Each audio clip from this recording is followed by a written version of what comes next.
Yuji darating sa gitna ng duelo ni Yuka at Dabora. Dabora, totoo nga ba nakapantay ni Sukuna? At ano kaya ang posibleng mangyayari sa laban ng Dabora versus Horaga? Yan ang mga katanungan, teorya at prediksyon na tatalakayin ngayon mga kaibigan, sapagkat mas tumitindi na ang mga kaganapan sa JJK modulo. Kaya ipapaliwanag natin sa kung ano-ano nga ba ang mga possibility or chances of Yuji na mag-a-appear sa current situation ngayon. Ipapaliwanag din natin sa kung bakit pwedeng isamo ni Yuka si Mahoraga ng higit pa sa isang beses mga kaibigan, pati na ang napaka-OP at broken na curse technique ni Dabora at ang posibleng conclusion ng laban ng Dabora versus Mahoraga. Kaya na may huwag na natin patagalin pa, let's go. Simulan natin sa mga possibilities ng pag-appear ni Yuji. Well, sa current chapter ng JJK modulo ay nagsimula na nga ang duelo ni Yuka at Dabora. Nagumulat sa lahat at ngayon ay marami ang mga katanungan na umiikot mga kaibigan sa kung kaya nga bang talunin ni Dabora si Mahoraga. Well, to put it simply, kayang-kaya ni Dabora na talunin si Mahoraga kung ma-figured out niya kaagad ang ability nito at kung may atake siya na kayang mag-one shot sa isang Mahoraga. We all know naman na sa first few chapters pa lang ng JJK modulo ay kinumpara na si Dabora na on par daw kay Sukuna, na kung sakali mang hindi ma-one shot ni Dabora si Mahoraga at nakapag-adapt na ito sa kanyang curse technique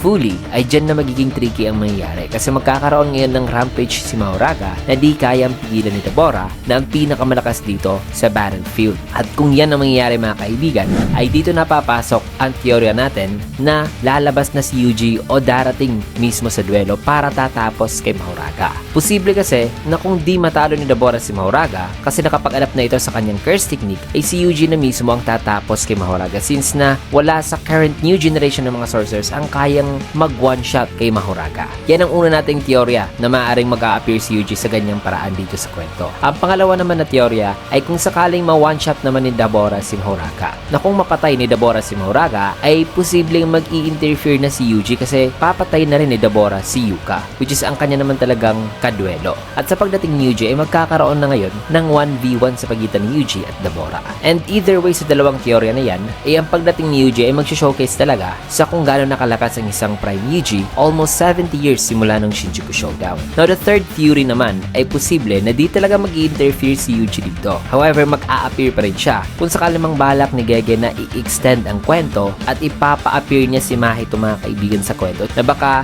Gege is saving Yuji for Mahito's return, which is ang mortal talaga na curse spirit enemy ni Yuji. So yan ang mga nakikita kong possibility ng pagbabalik ni Yuji sa kwento. Now, dito na tayo sa kay Dabora mga kaibigan kung totoong habang kapantay siya ni Sukuna in terms sa power and strength. Para ma-analyze natin yan, ipapaliwanag muna natin ang curse technique ni Dabora kasi yan naman talaga ang kanyang source of power. Though limited pa lang ang pag-showcase sa kanyang curse technique mga kaibigan, pero briefly ipinaliwanag ito sa previous chapter. At yan muna ating pagbabasihan. So si Dabora ay may dalawa palang curse technique. Una ay ang light, pangalawa ay naka-censored yan. Since na ayon dito ay wala rong tao o earthlings ang kayang mag-pronounce sa curse technique na to. Ang curse technique na yan ay pinasa mula raw sa Viscante tribe. At pagdating dito sa light curse technique ay naipakita na ito ni Dabora in which ay nagpaulan siya ng mga lightsabers o mga animoy lightsabers dito kay Mahoraga. Nagagawa niya ring makluster mga kaibigan o mapagkumpol-kumpol itong light gaya sa kanyang ginawa rito. Ang mga light na yan ay nagtatravel naman sa napakabilis na panaan. Well, light din kasi ang nature nito. Pero tumutusok o pumuputol ito sa target mga kaibigan. Now, dito na tayo sa pangalawang curse technique. Ito ang masasabi natin ang napaka-OP niyang curse technique. Kasi na ma-manifest ni Dabora into physical form ang kanyang murderous intent o killing intent. So, kunwari, kung ang kanyang killing intent ay gusto niyang putulin ang braso ng kanyang kalaban, ay pwedeng makabuo si Dabora ng isang physical object o type of attack na puputol talaga sa braso nito. Na yan siguro ginawa niya noon kay Yakumaru dahilan na walang nakita sinausa may mga kaibigan na move ni Dabora para maputol o ma-disintegrate kaagad nang ganoon lang kabilis ang braso ni Yakumaru. Also, pwede rin nating sabihin na ang censored na curse technique ay nagko-complement din sa light curse technique ni Dabora na siyang kanyang ginamit niya na pang-atake kay Mahoraga. Posible kasi na ang light curse technique ni Dabora ay kaya lang na mag-produce ng light pero hindi ito nape-penetrate sa katawan o sa object mga kaibigan. Gaya na lang rin ng light. Na sa pagkakaintindi ng iba, ang light curse technique ni Dabora ay may naka-infused na curse technique mula sa Viscante tribe which is ang second curse technique ni Dabora. Na ang pag-release raw kasi ng light ni Dabora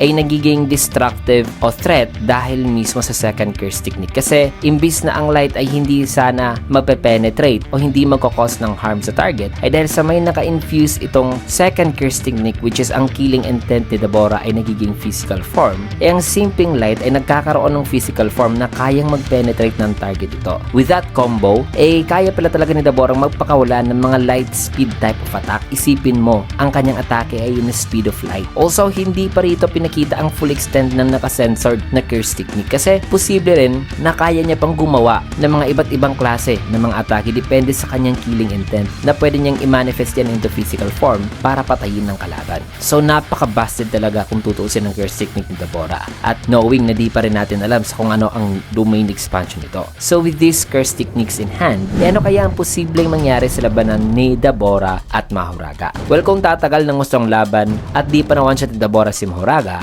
posible talaga na matalo ni Mahoraga si Dabora. Kasi hindi lang naman depensa ang adaptation ni Mahoraga na once na nakapag-adapt na ito ay di na ito natatablan ng atake, kundi pati ang opensa nito ay nag-a-adjust din at nagagawa niya makagawa ng mga opensa na anti talaga sa target ito. Gaya na lang nung nangyari sa pag-atake ni Mahoraga kay Gojo na nagawa niyang ma-penetrate ang infinity ni Gojo at hindi lang isang klase ng slash ang kanyang ginawa na pang-penetrate lang sa infinity, kundi ang kanyang slashing attack ay may broad talaga na target. Yan nga ang ginawang blueprint ni Sukuna para i-perform ang world cutting slash. So ganyan ka-OP si Mahoraga basta't hindi ito ma-one-shot mga kaibigan. So nasa delikadong posisyon talaga si Dabora kung maa-adapt ni Mahoraga ang curse technique nito. However, sa tingin ko ay mahirapan din si Mahoraga sa pag-adapt sa curse technique ni Dabora despite the fact na nakapag-adapt na ito sa light kasi kung titignan nyo rito ay upon healing matapos siyang inatake ni Dabora ay kinagat pa nga ni Mahoraga ang lightsaber ni Dabora. Nasabi kong mahirapan si Mahoraga sa pag-adapt completely sa curse technique ni Dabora dahil kasi sa may dalawang curse technique si Dabora at may isang curse technique din ito na hindi nabibigkas ng mga earthlings. Imagine ang killing intent niya ay nagiging physical form, meaning iba't ibang uri ng killing method ang pwedeng magawa ni Dabora using the second curse technique. Kaya ang best decision na pwedeng gawin ni Dabora para matalo si Mahoraga ay ang gumawa ng atake na pang one shot talaga. Also, nagdedepende rin kasi sa complexity ng curse technique itong adaptation ni Mahoraga. Sa part kasi ni Gojo, dahil sa napaka-complex ng limitless curse technique, ay makailang spins pa ang tinahak bago pa na-adapt ni Mahoraga ang Blue, Unlimited Void at Infinity. At si Sukuna at Megumi pa nga ang nakapag-shoulder noon sa burden para di mamatay si Mahoraga during the adaptation. So kung ang curse technique ni Dabora ay isang complex type at may pang one-shot din siya gaya ng Purple at Fuga o di kaya domain expansion na may different nature, ay tsak na mananalo talaga si Dabora laban kay Mahoraga. Which also means na kapag matalo niya si Mahoraga, ay dito na papasok mga kaibigan ang possibility na pwedeng mag-summon muli si Yuka ng isa pang Mahoraga mga kaibigan. O pwede niyang ma-summon for the second time si Mahoraga. How? Well, ang ritual kasi ng pagsasamo ng isang Shikigami sa 10 Shadows ay para mapaamo ng user ang Shikigami na isinamon through a ritual, ay dapat na ang Shikigami user at ang kasama nitong Shikigami, gaya na lang ng Divine Dog, ang dapat na pumatay sa Shikigami na isinamon through a ritual. At ayon yan mismo kay Megumi. Well, pwede namang mag-perform ng ritual na multiple person na mag-exercise sa Shikigami na isinamon. However, kung yan daw ang gagawin ng user ng 10 Shadows, ay ayon mismo kay Megumi sa chapter 117 ng manga, ay mawawala raw ang bisa ng curse technique after the exorcism. Meaning, kahit na napatay nila si Mahoraga kasama ang iba pang mga sorcerers na tumulong sa kanya, ay hindi pa rin mapapaamo o magamit ni Megumi si Mahoraga. Kaya tinawag niya ito na isang pointless type of exorcism. Pero dahil sa wala siyang choice noon, ay ginawa niya pa rin ito para mapatay lang si Haruta. Since naghihingalo na rin si Megumi noon sa time na yung mga kaibigan. So basically, pwedeng i-spam ni Yuka ang pagsamon kay Mahoraga hanggang sa maubusan siya ng curse energy para di lang talaga siya mapatay ni Dabora. Kasi kung di pa nawawala ang bisa ng technique mga kaibigan, kung multiple person ang pwede mag-exorcise sa Shikigami na isinamon, hindi sana tinulungan na ni Gojo si Megumi noon na ma-one-shot si Mahoraga para mapaamo na ni Megumi si Mahoraga at magamit ito sa mga laban. So yan naman nakikita kong possibilities sa paparating na chapter na pwedeng mag-interfere si Yuji kapag